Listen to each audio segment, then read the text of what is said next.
అమెరికాని నమ్మి బాగుపడ్డవాడు, భారత్‌ని నమ్మి చెడ్డవాడు లేడంటారు. ఇది అంతర్జాతీయ నానుడు అనమాట. భారతదేశంని నమ్మితే ఖచ్చితంగా మంచి చేస్తది. అమెరికాని నమ్మితే మంచి చేస్తుందని నమ్ముకుంటూ చివరికి మనల్ని మనం ముంచుకోవడమే. యూరప్ సమాజం సుదీర్ఘకాలం పాటు అమెరికాని నమ్ముకుని ఇవాళ నట్టేట మునుగుతోంది. ఆ స్వార్థం, పచ్చి స్వార్థం ఆ యూరప్ దేశాలని ఎదగనీయకుండా చేసుకుంటూ వచ్చింది అమెరికా. ఇప్పుడు మళ్ళీ యూరప్ దేశాల మీద పెత్తనం చెలాయించాలనుకుంటుంది. బైడెన్ ఏమో వాళ్ళ తరపున వాళ్ళ నాయకుల్ని యూరప్ యూనియన్ నాయకులు, నాటో యూనియన్ నాయకుల్ని తన బంట్రోతులు పెట్టి చెప్పు చేతల్లో నడిపిస్తే, ట్రంప్ ఏమో బెదిరించి చెప్పు చేతల్లో పెట్టుకునే ప్రయత్నం. 50% ట్యాక్స్ వేసేస్తాడట దాని మీద.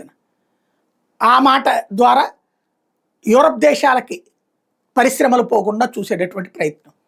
యూరప్ దేశాల పరిశ్రమలనేమో అమెరికాకి రావాలి, అమెరికా పరిశ్రమలు యూరప్లకు పోకూడదు. ఇది ఈ బెదిరింపులతో నడిపిస్తున్నాడు.